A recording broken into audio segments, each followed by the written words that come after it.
the thing that stuck with me my whole life was, even with all the things that we know as coaches, all the things that you know as a coach and I know as a coach, so much of what makes the biggest impact is a simple move, which comes down to what you said before, is a powerful witnessing, to be seen and heard at a really profound level, often in ways we've never allowed ourselves to be seen or heard before, is worth all the coaching books you have in your library. Welcome to the Coaching Studio. I'm your host, Lyssa deHart, and today I am thrilled to welcome a true pioneer in the coaching field, Dr. David Drake. As the CEO of the Moment Institute in Amsterdam and the founder of Narrative Coaching, David has spent over 25 years shaping the coaching profession through his innovative ideas and groundbreaking approaches. His work on integrative development has transformed learning in so many organizations. David's contribution to coaching extends beyond his practice. He's a thought leader for the Institute of Coaching, a Coaching 50 honoree, and a 9-time WebEx Summit speaker, or coaching.com for those of you who know about the name change. As the author of Narrative Coaching, the definitive guide to bringing news stories to life, and the co-editor of the Sage Handbook of Coaching, David's wisdom and insights have become essential reading for coaches around the world. In this episode, we'll explore his thought-provoking ideas and his passion for evolving the coaching profession. And on a more personal note, David is an adventurer, whether it's camping in the wilderness for 750 days, which I do want to hear a little bit about, or serving lunch to John Wayne, or his one-day stint as a roadie for the Beach Boys. It's all there. It's going to be an inspiring and fun conversation with Dr. David Drake. And David, welcome, welcome, welcome to the studio. Thank you, Lyssa. It's good to be here. I am very excited to have this conversation with you. I usually start this conversation really with this sort of idea of, how have you landed in the seat that you find, the throne that you happen to find yourself in at this moment? Yeah. How did you get here from where you started? That's a good question. Yeah, I'm staying here with friends on the trip, and I felt like a really fun sort of environment for this conversation. So one of the things that stood out to me when I was quite young is, and I was on both sides of this observation, was what happened for people when they weren't allowed to express their whole self, weren't allowed to speak, had no place for their story. And I observed that in watching people close to me growing up, but also received invitations as a young person from older adults who saw something in me I couldn't see in myself. And then I watched my parents struggle by not knowing what to do with their grief when their parents died, and a number of other things. And I remember deciding quite young in my life that I saw the suffering that often brought to people when they couldn't find that. So I tried to do some of that in my own family of origin, and have devoted all my studies in my life to help people liberate whatever is trying to emerge in them and giving them space for that. And coaching for me was the closest I could get to in my second career to being able to do that. Yeah. It makes me wonder also, you started off really, it sounds like paying attention to the people around you and really seeing the narratives that were emerging. How did that turn into your profession? In my first career, I was a grief counselor, and then I was a chaplain at a hospital in San Francisco, pretty much near the epicenter of the beginning of AIDS. Oh, wow. When there were collective narratives around the gay and lesbian community that were not serving them very well, and a lot of unknowns in the medical profession. And so I studied a lot around the work of Paulo Freire and others who really looked at the ways in which dominant narratives were shaping our lives and our views of ourselves, and recognizing that for a lot of people, that really wasn't serving them well. And so I began this whole, and Paula was a big influence on me to just invert the paradigm of school. I was really good at school. So I didn't mind school, but I recognized that often led to conformity, and I realized that really didn't liberate the unique aspects of us as a human. And it was through art classes and some provocative English teachers and some provocative philosophy teachers that I began to see there's another way of investigating life. And I just happened to randomly go to a thing called coaching, some kind of event in LA, like nearly 30 years ago. And I didn't like most of the people there, frankly. I didn't even like most of the content, but I really admired the presenter. And I said, I want to do what he's doing. And he was an early stage coach from the 1990s. And at that point, there were really hardly any books. And so I kind of crafted my own sort of approach. But I realized pretty quickly that I was definitely on the road less traveled. I didn't believe that most of what coaching was then and is still now actually mirrored what I had observed in my grief days about how people actually changed. I thought it was too mechanistic. It was too practitioner-centered. It was too goal-oriented. It was too agenda-driven, none of which matched the organic way in which people's evolution unfolded. And so, stories was always all across all my 4 degrees.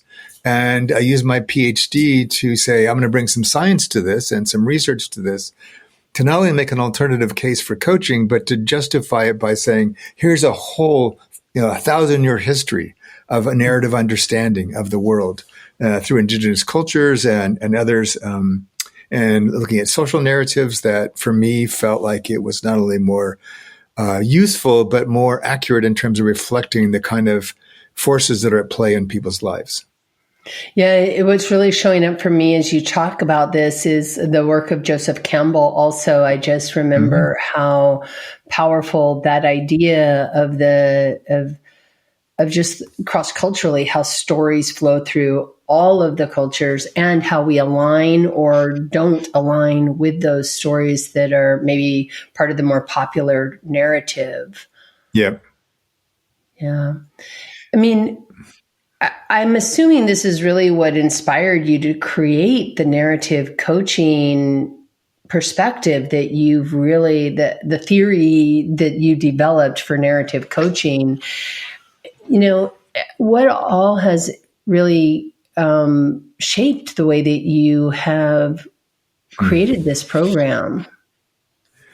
So again, I go back to, I'm much more interested in how do humans naturally work, not what our theories say about how they should work, or certainly not about methods. Methods have almost no correlation to outcomes in terms of as a variable that predicts outcomes.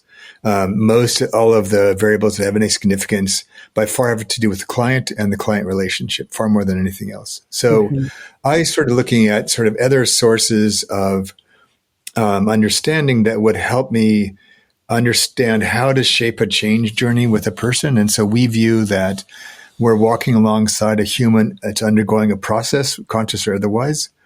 We're trying to understand where are they on that journey? What might they need from me now? And so so I was deeply steeped in attachment theory. So I did a presentation for the first International Coaching Psychology Congress, did their opening keynote on attachment theory and coaching. And so we look at the coaching relationship as an attachment laboratory to help people look at their current relational patterns, use the relational patterns they're forming with us to begin to lay the groundwork for another way of being in the world. And another thing that was really important to me was recognizing that we used a rite of passage, not so much Joseph Campbell's because it has some limitations, but more of a collective social constructionist version of a rite of passage. But in that, we recognize that in order for somebody to do new things, they will become a different person. Otherwise, they would already be doing this. Right. And so we don't set agendas because our clients don't know why they're really there. They may have something they want to address, but it's usually not why they're really there.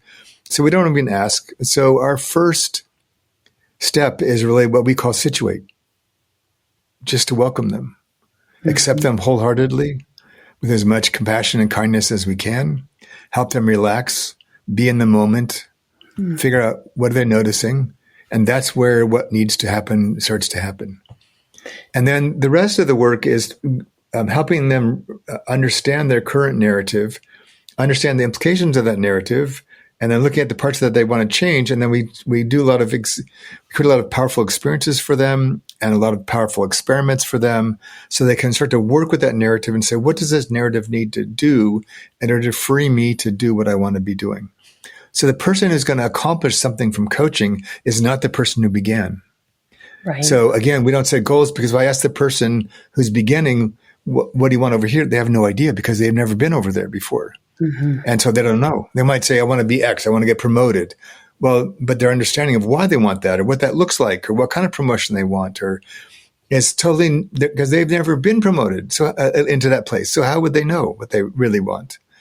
Right. And so we tell them that, in this hour or however long we are with them, there's no safer place on the planet for them to be. And I don't have very much faith in any of us doing what we say we're going to do after coaching, because the pressure to go back to what we did before is too strong, particularly for people going back into the workplace. So we say, if you can't do it here with me now, you're not going to do it later. You just aren't, for the most part. And so we create all these we do a lot what we call serious play. We start to get people to engage the things that are emerging for them, to see what that might look like if they were to begin to embed that in their life and embody that. And so that's what we have a lot of fun doing that. And so we bring all the stories into real time, regardless of whether they're past, present, or future events. We bring them all into the present moment, and we start working with the actual material in the stories. So a couple of things that you've said I would really want to highlight, because I think they're so important. One, I'm a huge believer in something that you said, which is I think that we start off too early with a goal that is like too focused, too driven towards some leader. I want to be a leader, or I want a promotion, or whatever it is. Yeah. And I love this expansiveness of let's explore stuff and really play with stuff, so that you can start to, as the thinker in this conversation, begin to feel into and explore what that would even mean to you before you go, that's what I really want. Because maybe when you try on that outfit, it isn't exactly the outfit you want to be wearing, right? Right. So I really want to anchor that in, because I think listeners will really benefit from hearing that. The other thing that I really appreciate that you shared as well was this idea of spending time situating. And I don't know if you know this, but I was a therapist for 20 years. So I have a similar kind of working with people. And I think, the thing that you spoke to, which was this idea of it's relational, and we must create the safe relationship in order to do the deeper work. And if I'm hearing you correctly, and maybe I'm not, and please do feel free to correct me, but it is this sense of let's situate and really get to know each other, so that this is a safe space or container for the deeper work that you're looking to do, so that you get to ultimately, once you figure out what it is, where you want to go. Am I capturing it correctly? Yes, you are, to me. And I would add to that, in the model, we use sort of a classic rite of passage kind of framework. And I used to teach a lot of like manager and leaders a coach program. And a lot of them say, I don't have time I'm too busy to listen to people's stories. And I said, well, if that's happening, it's not because people are talking too much. It means that you're not listening very well, because they don't know. Stop, drop, and roll. Hold on. Yes, it's not that the stories are the problem. It's the listening that's the issue. Right. And if you're not listening, they're going to go on and on because they don't feel heard yet. Right. So, But in that, there is a sense in situate, you don't just sit there for an hour and listen to everything they're telling you, because there is an expansion and a receptivity. Like, we welcome all of you, even the part you might want to say, I hate my boss, or I'm just struggling to stay in my marriage, or I'm realizing I've got these flaws in myself I don't really like, but I'm not sure what to do with them. And even for them to say that out loud. And so there's this expansion to welcome everything. Yeah. Everything. And I've had some clients say some pretty outrageous things. But then there's a focusing because they've got to then cross a threshold. Yes, I hear all this. I welcome that. But today, like, where do you want to focus? Mm-hmm. And we try to make that as much as possible something that's about them and within their control. Not, I want to fix my boss or change my wife or whatever. But Right. It's not for the you to external stuff. It's the now that internal might come stuff. later. It might come later. But like, like here now with me, how do you want to use that time? So there's a kind of a crucible or a threshold you have to cross to say, I'm willing to own this. I see now my own limitation in this dynamic with my boss. Mm-hmm. And I don't understand it. I don't really like it. And I'm feeling a bit awkward that I'm saying this, but I think that's important. So great. Then we drop into search.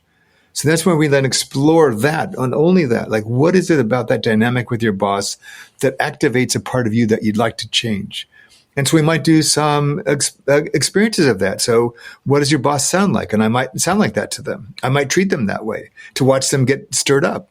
Mm-hmm. And then, and this is where I find people like Fritz Perls, although I think I'm kinder than he was. But Well, I hope so, because he was harsh sometimes. he was. And I can be harsh, but I try to make it only is useful if it's useful for the client. So, but we then help them sort of get into the dynamic of themselves, their values, their triggers, etc. Like, what is it? What are you being asked to learn from this? Mm-hmm. But then there's this really critical point at the bottom of the model where there's a point of individuation, like where they have to own. I see this now. This really pisses me off about my boss. I get triggered by this, and then I say things I don't want to say, and then I blame my boss for my problem. So they have to kind of own that. And so then there's another narrowing. The owning is a narrowing. It's like, I accept this about myself, or this is what I want to focus on. And then we move into shift, which is the beginning of the emergence back into their outside world, which is, so what would you like to do about that? And what do you do? And I might say, model it for me now. So I see what you do now with your boss, and we kind of play with that dynamic. So how would you like that to be different? And what would you have to draw on yourself or get better at yourself that would enable you to do that? And so we start playing with it, and I'll have them exaggerate that. I've had hundreds of people stand on top of tables, lie on the ground, do all kinds of things, because I want them to have experiences they've never maybe allowed themselves to have. Not because they're going to do that in real life, but they're going to access part of themselves or a story about themselves that maybe they couldn't before.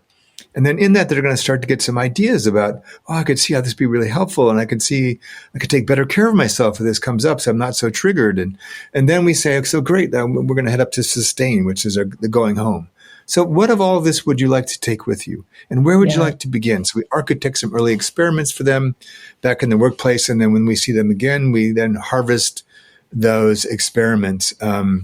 But all of this for me just helps them feel like they're being cared for all along the journey. Mm-hmm. We can practice our duty of care, particularly at the end, so they don't go home and try more than they're ready for, and that we can help them find some success early on, so then they want to come back for more.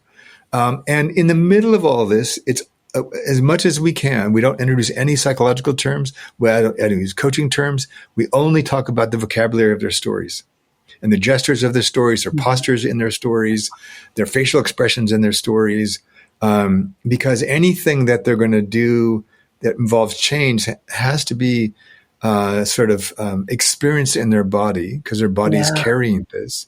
And then their body has to be able to express this in a new way. And so we want to make sure that people are embodied across the whole journey, and that they feel like this is me now. This is a new part of me trying to emerge. And so I'm going to create some safe experiments to kind of test it out. And then I come back and share how it went and see what I'd like to do next. Yeah, what's really showing up as you say that is in your book, I don't know where it was, but this idea of that everything you need is right there with you, and what you're doing is supporting that to come out from the person, so that they have that sense of, as you say, you have to move from the external to the owned, right? And so that bringing it out of them, so I guess it would be more like that, since it's out of me, coming out of me, so that then I can see it, play with it, put it in its spots, and then how do I want to own this? And bring it back to yourself. Yeah. And so if everything's right in front of you, then there's nothing to chase or make happen or push anywhere, because whatever the client is after in that particular session is already present when they start. We just can't see it yet. Quick interruption. And I just want to say thank you so much for being on my channel, for liking and subscribing to the work that I'm doing. It means a great deal to me, and I'm very appreciative of it. I also want to extend an invitation to my monthly Q&As so that you have an opportunity. If you're a coach, it's my treat. Sign up below or follow the link, and you can come each month and have an opportunity to get a resource development CCE, as well as participate in a really rich conversation about how we show up as coaches and what we would like to have be playing with in our own work, basically. So you are invited, and thank you for being here. Sort of interesting. So I did a lot of trauma therapy for 20 years, and a lot of stuff around parts and dissociation and just a lot of that. And one of the things that has been so interesting to me, because I at first when I heard about like trauma informed coaching, I was like, the trauma therapist to me was like, no, like that really needs a therapist. And then just the understanding of what it actually meant, which is that we understand that everybody's coming from a unique past and history, and they have stories and experiences, and we can never fully know what their trauma experience is. It might be a lot of little T traumas. It might be some huge big T traumas. It could be a combination of all of that.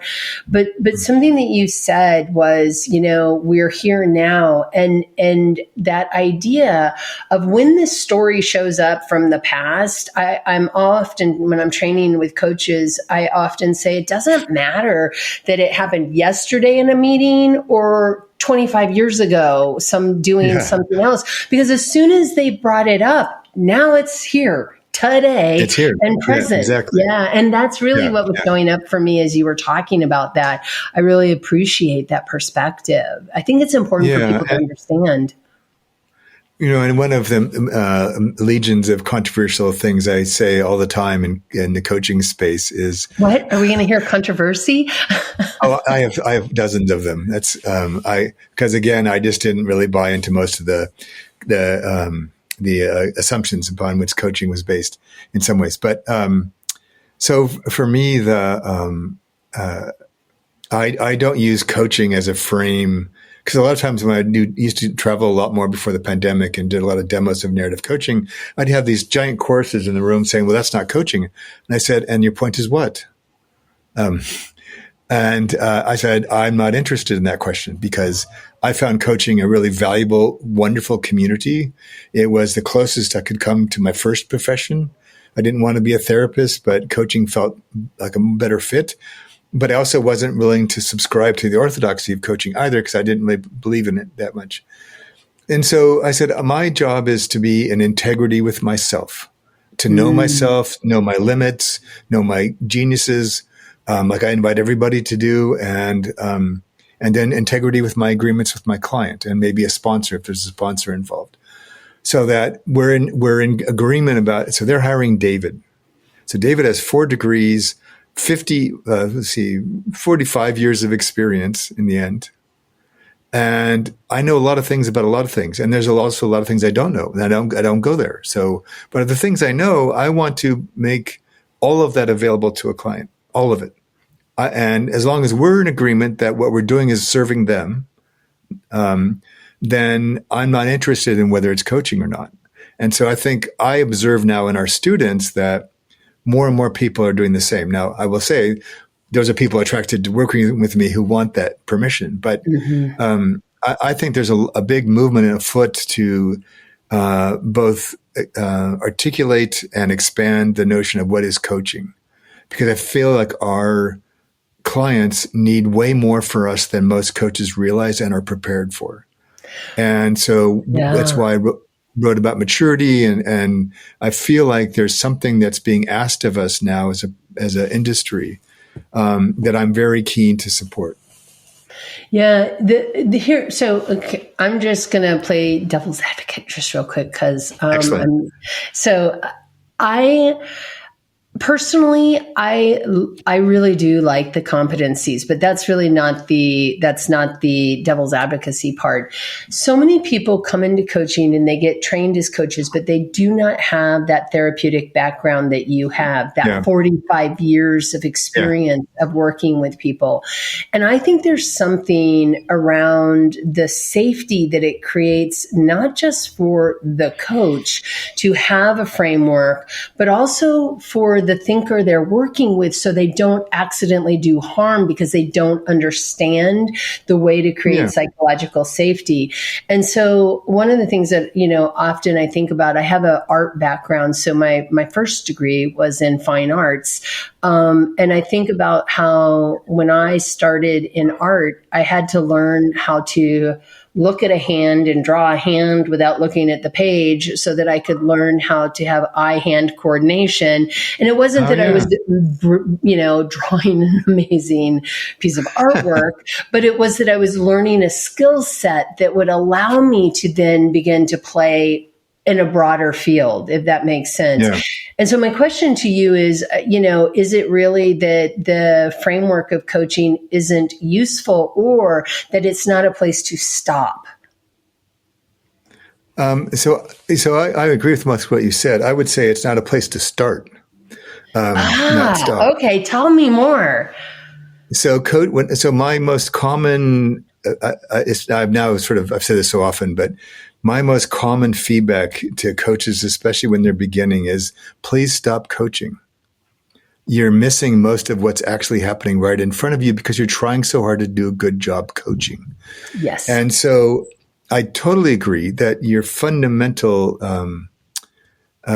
responsibility, if you want to be a masterful coach, is know yourself, do all your own work. That's always the place to start, which most coaches don't do enough of. And B, understand humans, right? Which includes psychology, includes sociology, includes anything else that might be important to the audiences you work with. And that coaching is, I'm really enamored with this idea of focusing on verbs, not nouns. So coaching is a verb. It's an activity that we get paid money for, that is socially recognizable. But I find that too many coaches are too caught up in the coaching. And I said, it doesn't matter how good you are. And this is where I think competencies in the research would suggest are really good for beginners, can be sometimes useful for intermediates, and almost useless to advanced coaches, because we've now all broken all the rules to create our own approach. I would fail most of those exams because they wouldn't recognize what I'm doing, because they couldn't find me I wouldn't be checking any of the boxes because I don't think that way. I don't work that way. Never have. But so for me, it's like, I want you to be able to be mature and present and as a human being, so that when you learn new skills or some new knowledge or tools that would be useful for you, they're coming from a grounded, deeper place in yourself. Mm-hmm.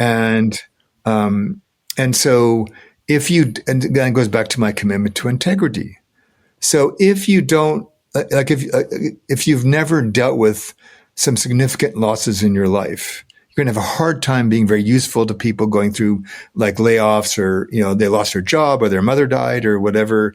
And if you've not done enough study about how does change actually happen and what is my role in that, you're going to focus on, I'm going to coach them through their change, but you don't have any underlying change methodology or understanding to guide you.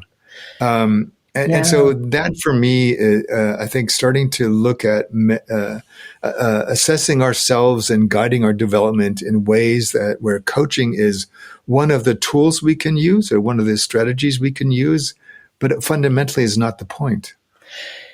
Yeah. And so I love this conversation because, I think that the piece that, and maybe it's semantics, I don't know, but I honestly, when you said when new coaches start coaching, they're so focused on hitting the competencies. It's all this checkbox stuff. They're so focused there that they miss this.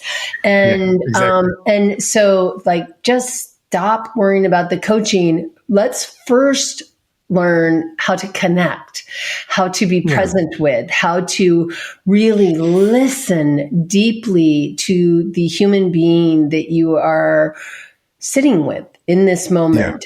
And I think it's unfortunate, but I do think that's learning to draw the hand by genuinely looking at the hand, right? And later I may learn shading, I may learn the other tools. And I think there's a way for the competencies that really holds a container of a conversation in a really safe way. But I also know that, I mean,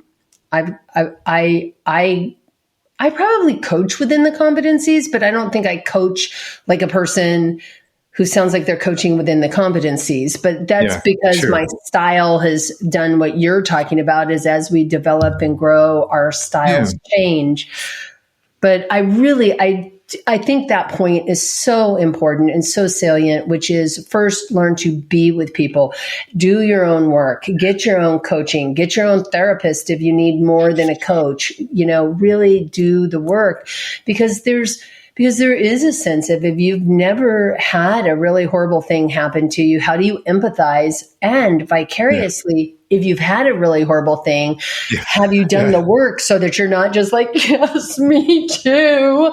I'm like, we don't want that either, right? No. Not most of the time, no. Every now and then it can be work, actually. But yes, you're right.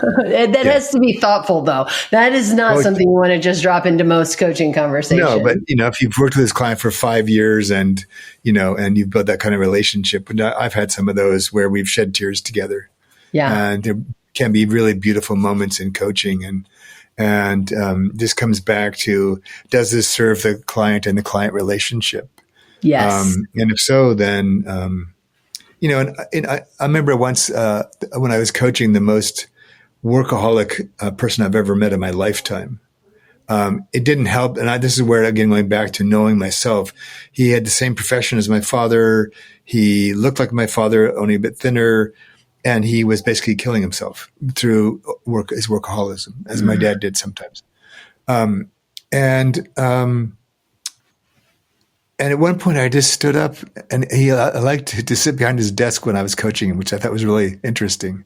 And I couldn't figure out why he was working so hard. And then I just said to him, I just called him by his first name and looked right in his eyes. And I said, I'm not your doctor, and I can't profess to understand what's happening for you medically. But I will say, I believe that if you don't change this pattern of yours, that you will die. And I will feel profoundly sad, because you're a good man. So let's have that conversation. And he's like, but he because it was said with such compassion and care, and I was owning my own stuff as I was watching all my transferences and things onto him, and my projections of my own father, and in that space of grieving him as he was about to die. And we had this extraordinary conversation after that, where he felt safe to actually tell me why he was doing what he was doing. And that fundamentally changed the conversation, and then led to complete transformation of his team, because they were colluding with him to perpetuate the very things that he was most wanting to change. So we had to, So I feel like, for me, the companies are great because they often just sort of try to showcase, these are the essential ingredients of coaching, say, versus plumbing. Exactly. This is how it's different than plumbing. Yeah, exactly. If you can't tell that difference, you probably shouldn't be a coach. But go be a plumber. or a plumber. Yes. But it's beyond that. Again, I feel like I've had some powerful moments in my life. One guy in particular, Carl, had a fourth grade education, inherited family money, decided to use it to create these extraordinary year-long internships for disadvantaged youth who had potential as leaders. And he would basically mentor them for a year and give them all these things they never would have had. And that's how he used his money. He had a fourth grade education, and I learned so much talking to him. And so for me, I think what our clients don't care about competencies. They care that they care that we're competent. Like if I go to my doctor, I want them to be competent. Yeah. But we don't come back from the doctor and say, wow, he really went through the procedures and really effectively. I loved my blood pressure test. Really good at taking you blood. did a great job putting the wrap on my arm and talking. No, did I learn something about myself? Am I any better? Did he care for me or she care for me? And so I feel like just not get caught up in them. And, because in the early days, people would say, can you give me a list of the top 20 narrative coaching questions? No, because if I give them, because it doesn't exist. Emerge in your participation in that conversation. Exactly. And so I don't want you memorizing narrative coaching questions, because a question could be amazing or useless or awful or anything in between, depending on that moment in time. And so, again, teaching people to mature and trust themselves, to draw on all of who they are and all of what they know, to say what's available in me in this moment in time that would be of highest service to this person and the journey they're on right now. And again, I think the thing I want to get in there is that I think early in my career in coaching, I tried too hard, as many of us do when we're starting, because we don't have a sense yet. But I feel like many coaches are often ahead of their clients and already looking down the road about where they want to go or what's happening. So there's sort of, if I'm hearing you correctly, the coaches sort of made a decision about the direction of this conversation. And so they're already starting to walk the path without like even inviting the client to, is this even the path? Yeah, and so they're caught up in their formulations about what they think is going on and what should be done about that, without really inquiring with the client. But even more importantly, I've just decided, and now as I've gotten at this stage of my career, that I'm really only interested in what is the client ready for right now, or could become ready for right now, and everything else is pretty irrelevant.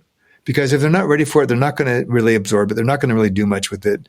And so I've really narrowed my focus in coaching to recognizing that most everything that a client is coming to us to address in some fashion has probably been with them their whole life. So I'm not going to be arrogant enough to believe my coaching session is going to change a lifelong pattern most of the time. But I might say I can help them adjust that pattern for this situation. Or I can help them deconstruct that pattern to say, here's two things we can work on together with you, which themselves probably won't, replace the pattern, but will at least put you on a path to create a new pattern for yourself. And then the beauty of that is that you can then apply that in any moment of your life. And so I find that I've become much more focused on what is the most essential element we can address right now that the client feels ready for. And I just find that it feels small at the time, but it creates more, I found, by far more sustainable results than trying to do more ambitious pieces of work. And so in that, and then I'll stop. In a webinar I was doing the other day about some of this work around the 5 maturities, this woman was saying, well, yeah, because we need to move beyond transactional coaching. I do transformational coaching with my clients. And I said to her, with all due respect, you don't. And neither do I. Sometimes transformations happen for people that seem significant in the moment, but may or may not actually result in change for them. So, and I think it doesn't serve us to think about that as transformational. That's not for us to decide.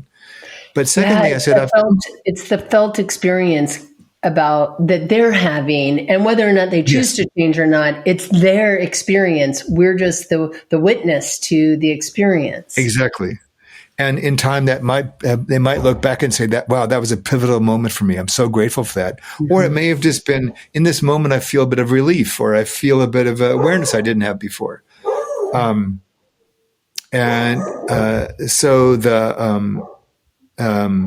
I was going to say that there's a dog barking in the background. I heard him. I know. He's, That's he gets okay. excited. Dogs happen. I've got They two. do. He's a rescue dog for them, and he's just trying to get used to people for the first time in a way. But we're saying about the transformation and really being a yeah. witness. Yeah, and so as part of that, picking up on what you're saying, is that I've come back around to see like transactional pieces of coaching in a much less pejorative sense.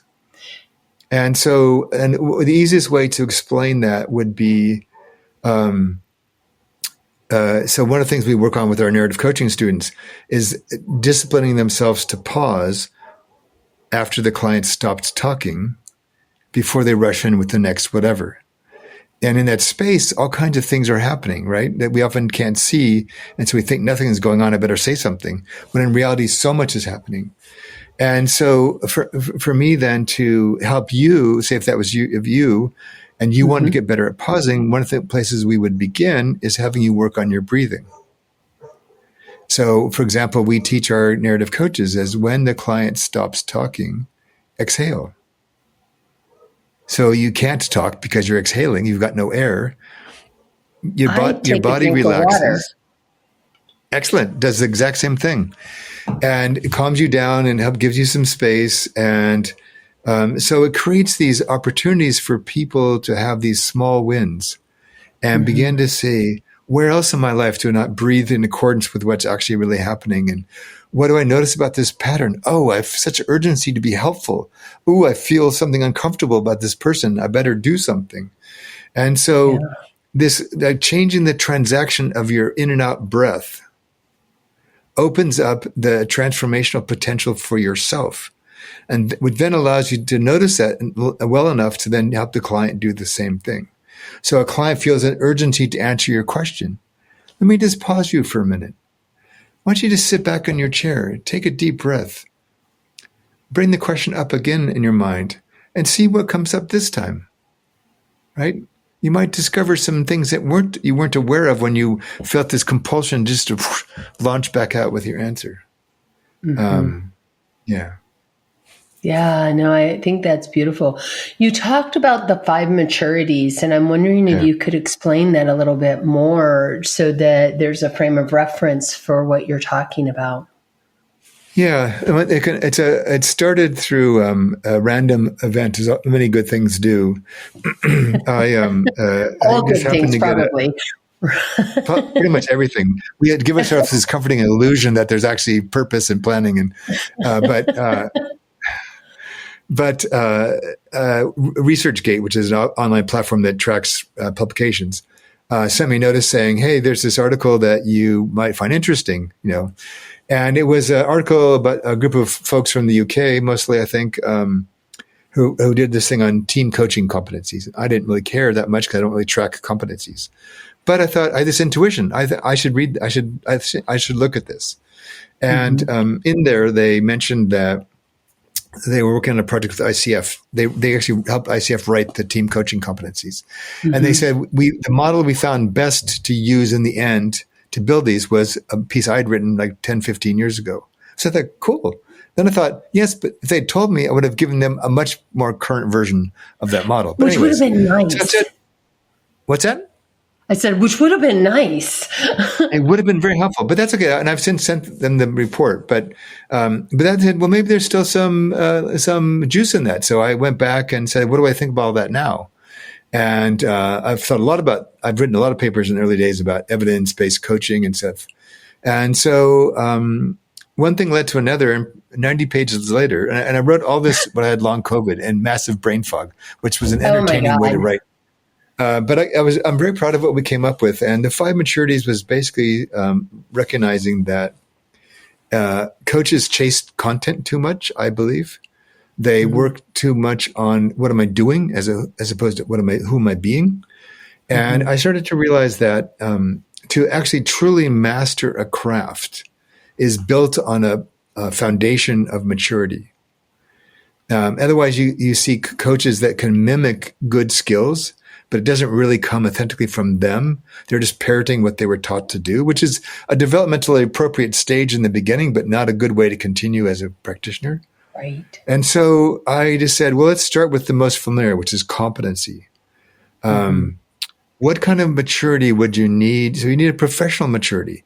So I had developed this model looking at the factors that affect performance. So there's 5 of them.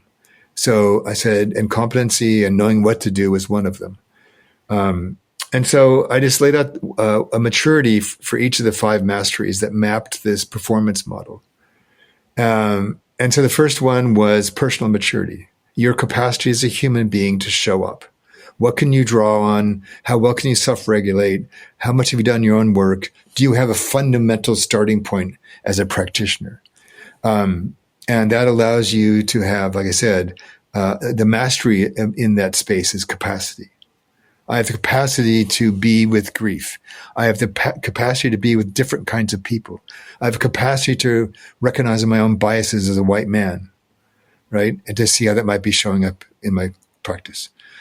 And so that's the foundation for everything. And then the second one is what I end up calling spiritual maturity. Has a lot to do with the coaching relationship, our way of being with other people, our views of the universe in some ways, our cosmologies, but mostly it has to do with what can I see and how clearly can I see what I see. And this, excuse me, this has a lot to do with our clarity. That's the mastery.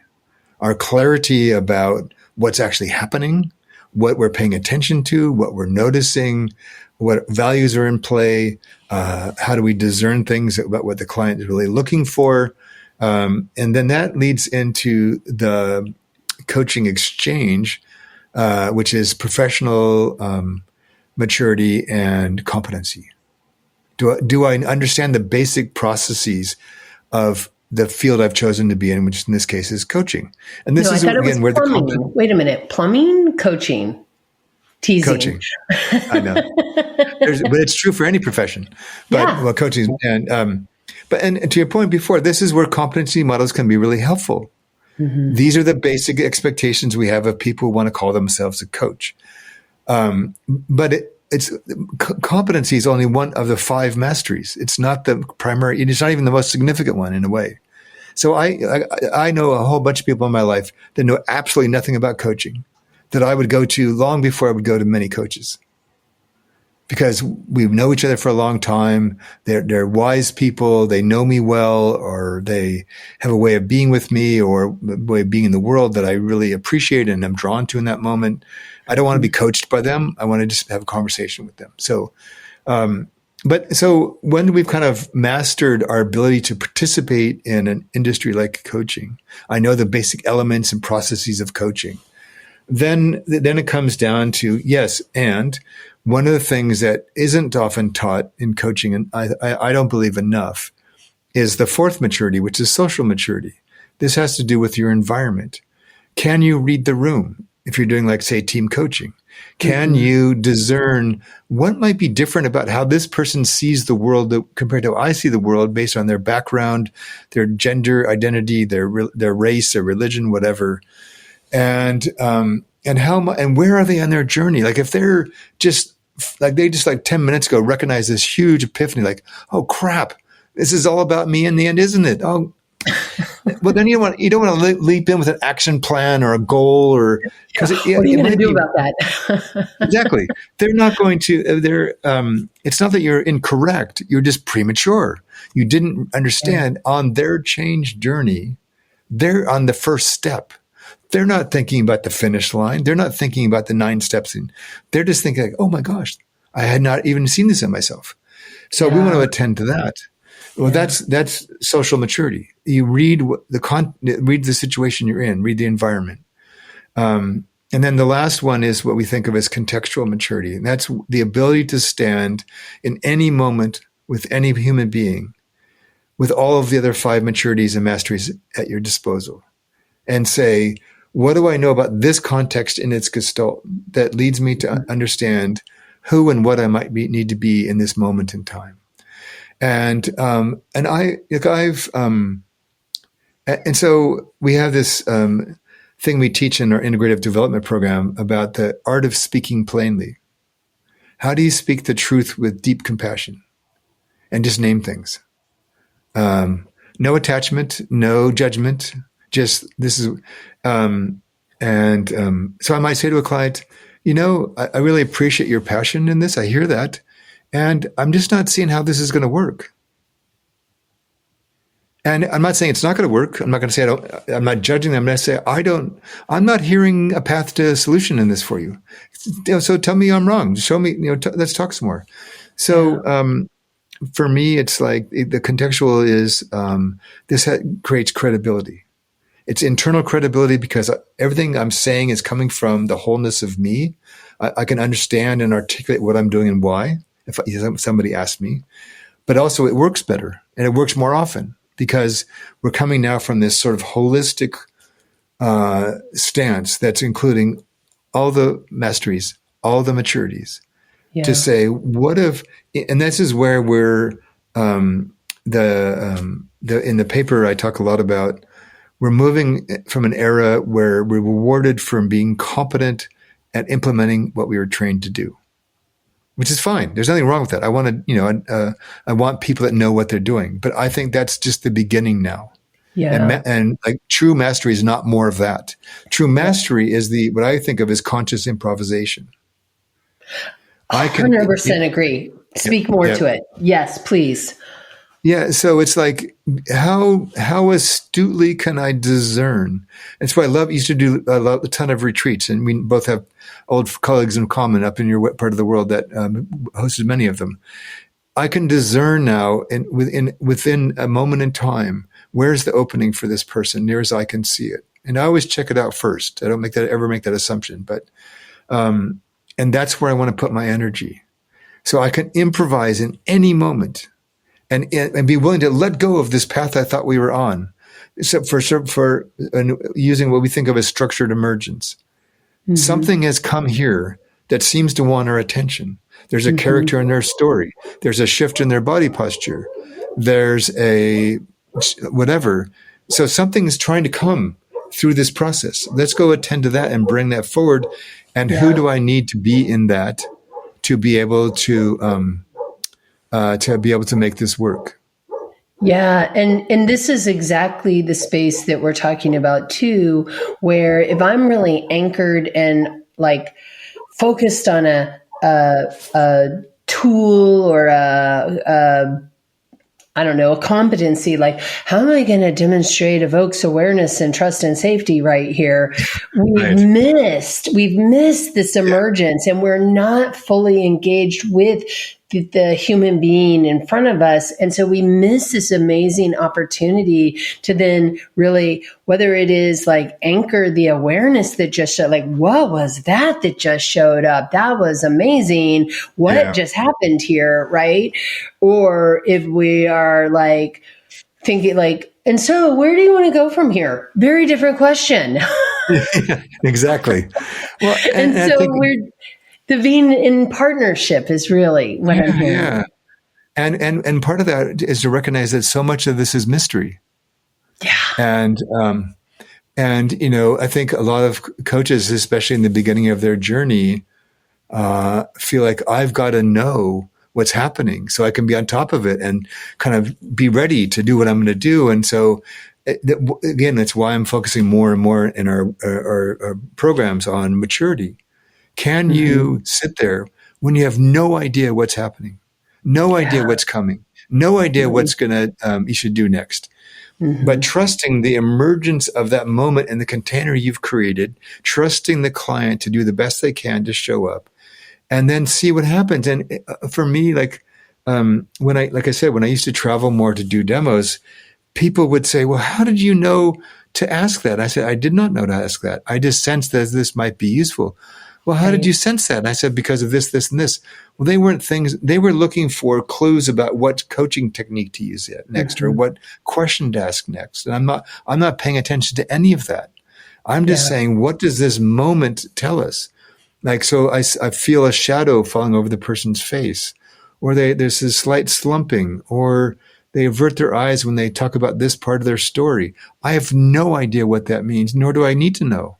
Right. But there's an attunement there. Yeah. Somebody asked me one time why I asked a certain question. And I said, it was intuition, but let's be clear. It wasn't like a guess. It was intuition based on 30 years of working with people, and I then tested a hypothesis by Yes. asking a question that Yeah. that it allowed it to either emerge more or have the thinker shift my gears and go, no, Yeah. that's not really it, but this came up. Okay, great, Yeah. let's go Yeah. that way. Exactly. But it's that's really that sense of like, and I say to people a lot, and this is really what I'm hearing from you also. Look, we're not going to get rid of everything that we've learned, all that stuff from our past, Yeah. but we can really use every experience we've ever worked through as a way of being curious with the human beings in front of us.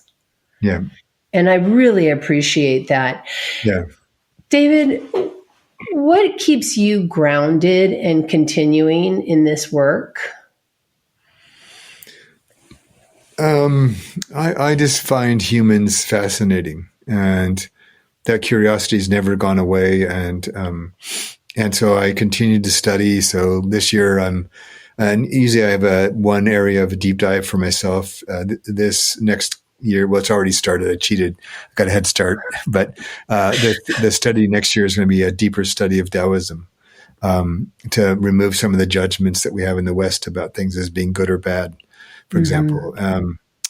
And so what stays grounded for me is sort of a fierce humility. I know a lot and I know nothing. And that sort of humility allows me to be present to more things that other people might not see, and to use everything that I know, but also recognize so much of what I can't know or don't know.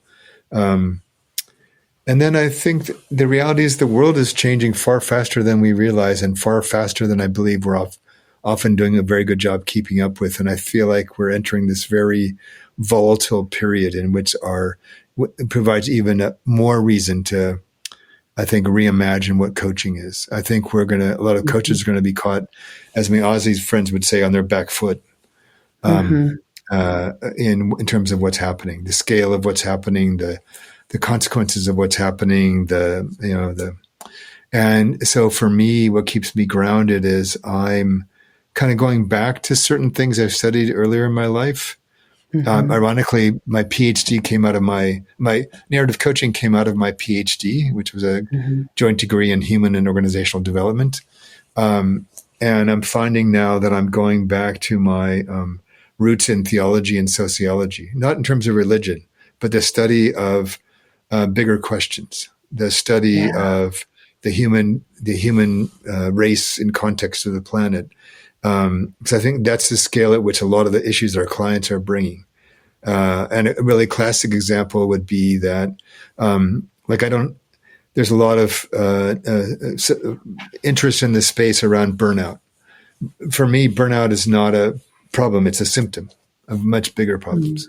And so I'm not going to coach for burnout because I feel it's like providing a better Band-Aid.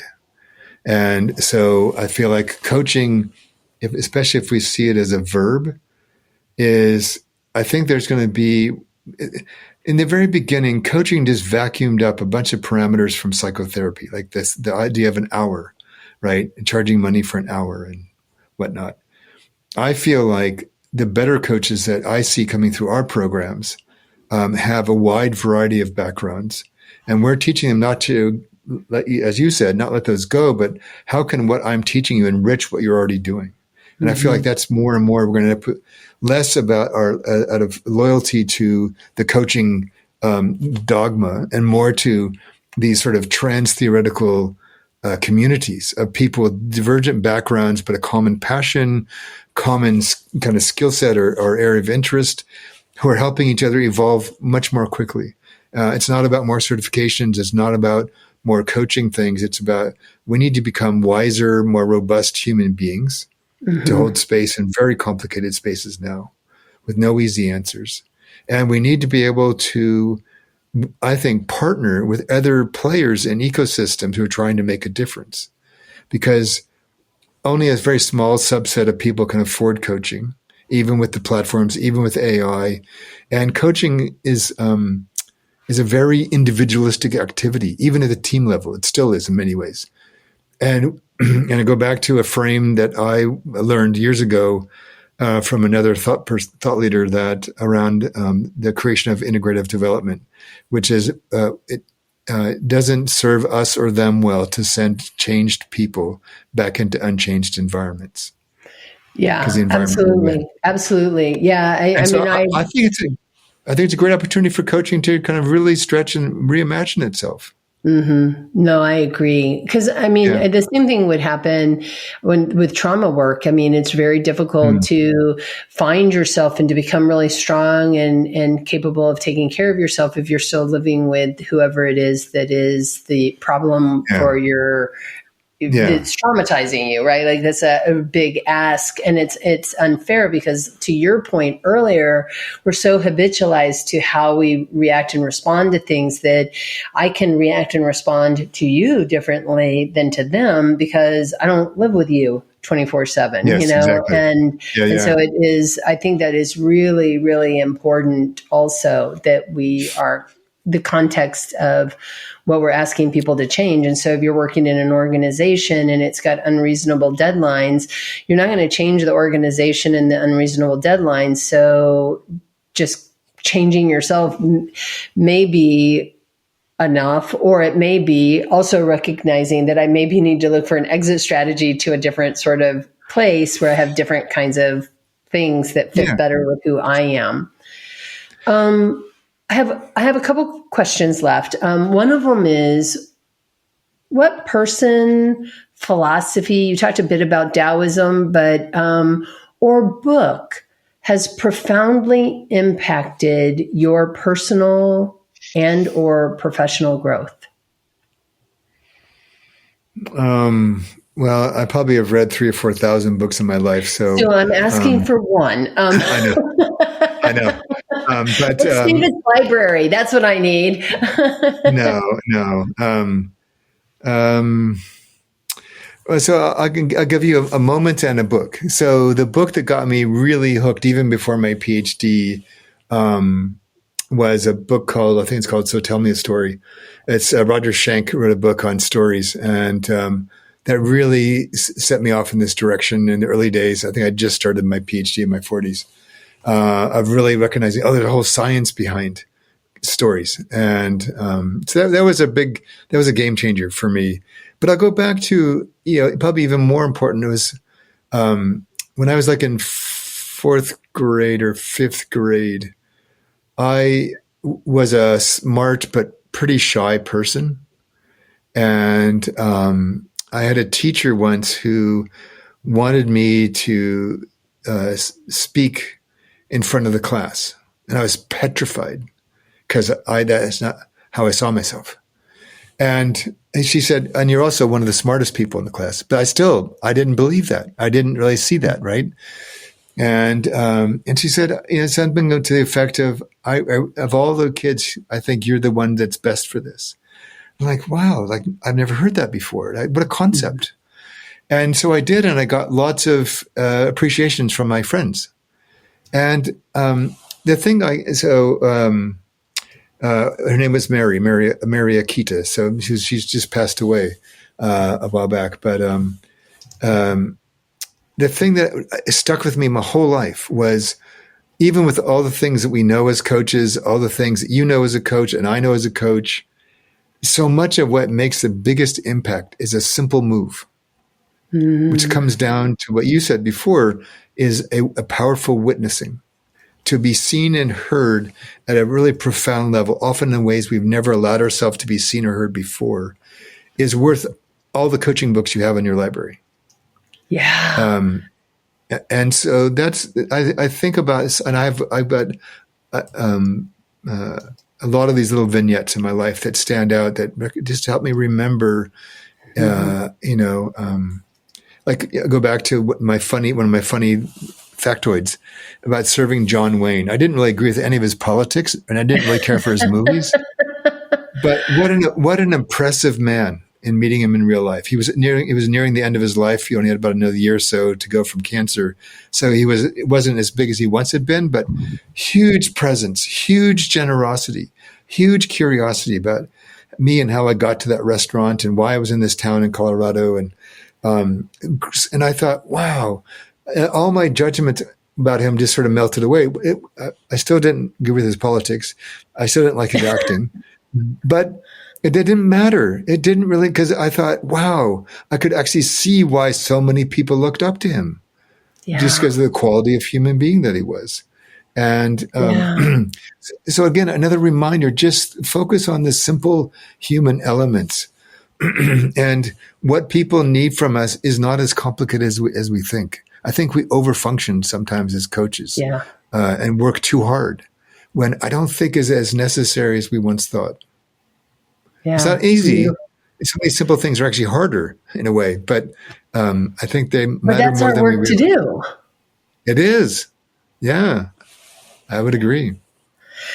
So, my final question for you comes from a previous guest, Okay. and she didn't know who this would be given to. So, you are the recipient. Okay. Given the 50,000 plus coaches around the world, how do you see us intersecting and creating powerful impact in the world? Yeah. So I addressed this a bit in the paper, but just sort of in a very preliminary way. Particularly through the pandemic, so many people became coaches, and anybody can call themselves a coach now. And we have certain designations from the associations, but in my view, they mean not maybe as much as we would like them to. So I think that the first thing is to create sharper distinctions within the coaching space, so we're not all called the same thing. Like I don't even use the word coaching anymore. People heard David, and in there I might do some coaching for you. So more distinctions, more agreements, and more vigor and rigor around how do we really identify masterful coaches. And then, like I said before, I think it's about we can't wait for people to come to us and have these private one-on-one or one-on-several conversations. It's like finding creative ways, either through technologies and through AI or through new ways of structuring our time and our payments, of being with people in smaller moments in real time. And so oftentimes I will get somebody who's working on something that's really important to them. I say, you can buy X number of hours and we're going to divide it into 10-minute increments, and you can have as many increments as you want. If you want a 10-minute pep talk before you go give a meeting that's going to call on this new skill, call me, or we'll have an exchange or whatever. So I think that part of creating more positive impact is getting away from this artificial construct of a coaching hour and saying, how could, if we freed ourselves to use all these things we've learned and who we've become as a coach, where else could we play that would actually have more direct impact on people? And like I said before, who do we need to partner with and play with to go do that? Because I feel like a lot of the research would suggest that most of what comes out of things like therapy and coaching is not what happens in the session. It's what people do after they leave, when they're not with us. So why are we overloading the cost into an hour when that might only contribute 20% to the net return? Why don't we have a much shorter session, a 15-minute session, 20-minute session, spend 40 minutes doing follow-up? And I'm working with this platform called Ovida, and that's what I'm helping them build this so that we support the end-to-end journey for somebody who's trying to improve something, and matching the resources that are allocated to that process in line with what the research suggests people need most often. Brilliant. And so I think, again, freeing ourselves to reimagine how we use what we know as a coach and what coaching might be called and look like would allow us to be closer to the front lines of where things are needing some support from us. David, oh my gosh, thank you. Thank you so much for the conversation today and being in the studio with me, so to say. Sure.